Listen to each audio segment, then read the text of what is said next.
Station కనిపించేటట్టు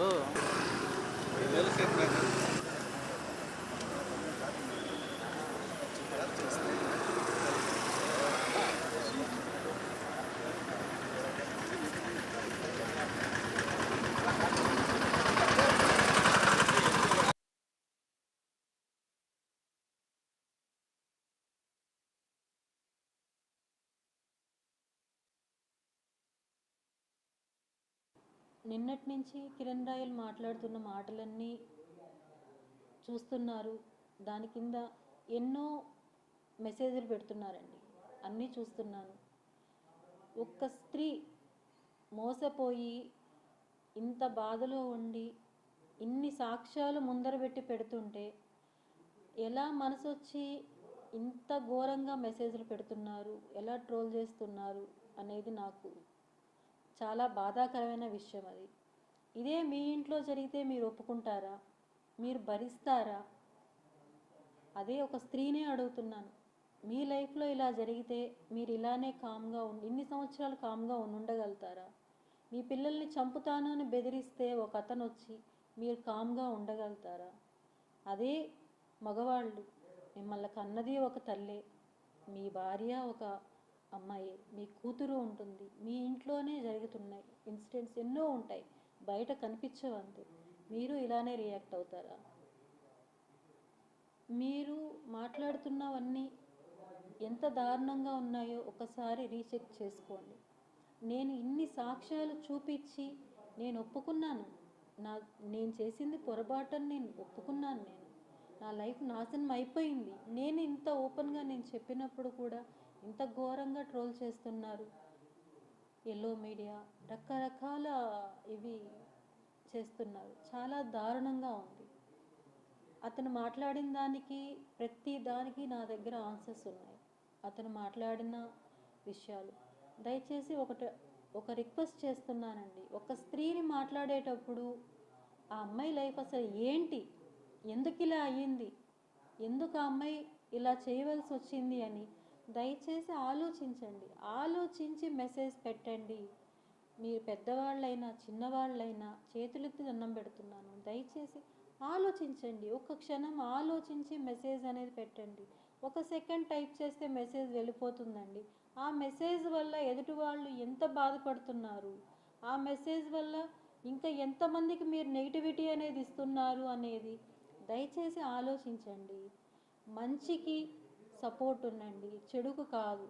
దయచేసి ఎక్కడ అన్యాయం ఉందో అక్కడ నిలబడండి. నిలబడి ఆ అన్యాయాన్ని తరిమి కొట్టండి, సహకరించండి.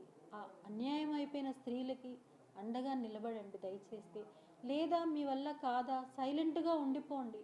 అంతేగాని ఫోన్లు ఉన్నాయి చేతిలో అని చెప్పి ఇష్టం వచ్చినట్టు మెసేజ్లు మాత్రం దయచేసి పెట్టద్దండి.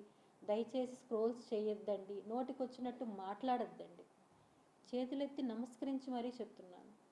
ఇంకా చెప్పాలంటే నిన్న కిరణ్ రాయల్ మాట్లాడిన ఒక ప్రెస్ మీట్లో అతను మాట్లాడింది చిట్లు అమౌంట్లు ఉన్నాయి 2013లో చుట్టుపక్కల వేసింది చిట్లు. ఆ డబ్బులన్నీ కూడా 2013 నుంచి స్టార్ట్ అయితే ఎప్పుడో 2015లో అన్నీ సెటిల్ అయిపోయాయి అని చెప్పి, ఇలాంటి కిలాడీ లేడీ అని చెప్పి ఎంతో కాలర్ ఎగరేసి నా వెంట్రుకు కూడా పీకలేరు అని చెప్పాడు. అదే కిరణ్ రాయల్ 2023లో నాకు ఎందుకు బాండ్ రాసి ఇవ్వాల్సి వచ్చింది, ఎందుకు నాకు చెక్కులు ఇవ్వాల్సి వచ్చింది అని నేను అడుగుతున్నానండి. మీడియా ముఖంగా నేను ప్రశ్నిస్తున్నాను దీన్ని. అందుకు సాక్ష్యాలు ఇవి. అతను నిన్న చూపించిన దానికి సాక్ష్యాలు ఇవి. డేట్స్ మీరు చూసినట్టయితే 2 చెక్కులకి 15/6/2025కి 7 లక్షలు, 15/6/2026కి 8 లక్షలు. 2015లోనే లావాదేవీలన్నీ తీరిపోయి ఉంటే ఈ చెక్కులు నాకు ఎందుకు ఇవ్వాల్సి వచ్చింది కిరణ్ రాయల్? నేను కిరణ్ రాయల్ని ప్రశ్నిస్తున్నాను, ఎందుకు ఇవ్వాల్సి వచ్చింది నాకు ఇవి? అలానే ఈ బాండ్లో ఇంత క్లియర్గా డబ్బులు ఇవ్వాలి, నేను నగలు ఇవ్వాలి అని చెప్పి నువ్వు ఎందుకు రాసివ్వాల్సి వచ్చింది? 2015లో లావాదేవీలు ముగిసి ఉంటే నువ్వు ఇది ఎందుకు ఇచ్చావు నాకు? దీనికి నాకు సమాధానం అనేది కావాలి. అతను నన్ను బెదిరించి వీడియో తీసుకొని అందరికీ ఇప్పుడు ఆ వీడియో ట్రోల్ చేస్తూ నన్ను బ్యాడ్ చేసి ఎంతో హీనంగా నన్ను మాట్లాడుతూ కిలాడి అని నానా రకాలుగా మాట్లాడుతూ చేస్తూ అతను ఇంత నీచానికి దిగజారి చేస్తున్నాడు. 2015 అయిపోతే ఇప్పుడు నాకు ఎందుకు ఇచ్చాడు అనేది మీరు ఎవరైతే కామెంట్ చేశారో ఎల్లో మీడియా మిగతా అందరూ కూడా దీన్ని ఒక్కసారి పరిశీలనలోకి తీసుకోండి. నేను చెప్పింది అబద్ధం అని మీరు నమ్మితే ఇంకా మీ ఇష్టం. సాక్ష్యాలతో కూడా మీ ముందర పెట్టాను. అదేవిధంగా ఇంకొక సాక్ష్యం మీరు మాట్లాడారు ఇష్టం వచ్చినట్టు అన్నీ. ఒక చిన్న ఉదాహరణ మీకు నేను చూపించాలనుకుంటున్నాను. ఎవరైతే వీడియోలు స్క్రోల్ చేసి ఎన్నెన్నో మాట్లాడుతున్నారో వాళ్ళందరికీ 27వ తేదీ మాట్లాడిన మాటలు. ఎందుకు కాల్ చేస్తున్నా? నీ అమ్మ ఇంద్రా కాళ్ళు గురించి మళ్ళీ చేసి పెట్టుకో నువ్వు బిజీగా. హలో ఇంద్రా ఏమన్నావా? ఎందుకు కాల్ చేస్తున్నావు? నీ అక్క తెంక నువ్వు ఏడున్నావు చెప్పు. వస్తాండ ఇప్పుడు తెలుసుకుంటా ఈరోజుతో అయిపోయింది. రా దేవుని పిలిచి పిలిపించుకో. ఎంఆర్పల్లి పోలీసులు ఫోన్ చేసి రమ్మని చెప్పి నేను వస్తున్నా. ఏంది పెద్ద పూక నువ్వు ఏమైనా ఏది డబ్బు నీ కాలు నేను నాకినా నీ కాలు నేను పట్టుకు ఏడ్రా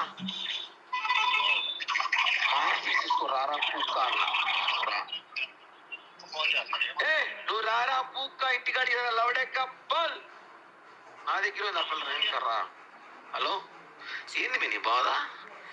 ఫోన్ పెట్టు కిరణ్. ఫస్ట్ నువ్వు ఇప్పుడు ఫోన్ పెట్టు అన్నాను.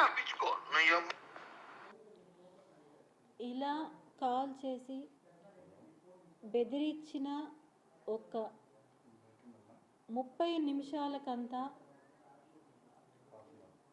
తిరిగి నా ఇంటికి వచ్చి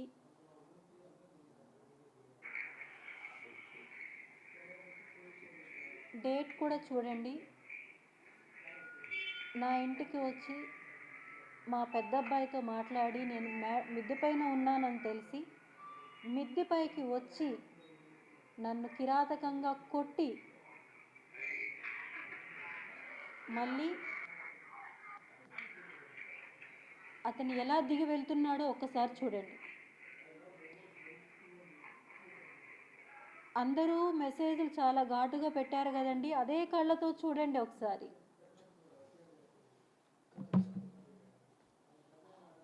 ఇంకా మీకే వదిలేస్తున్నాను.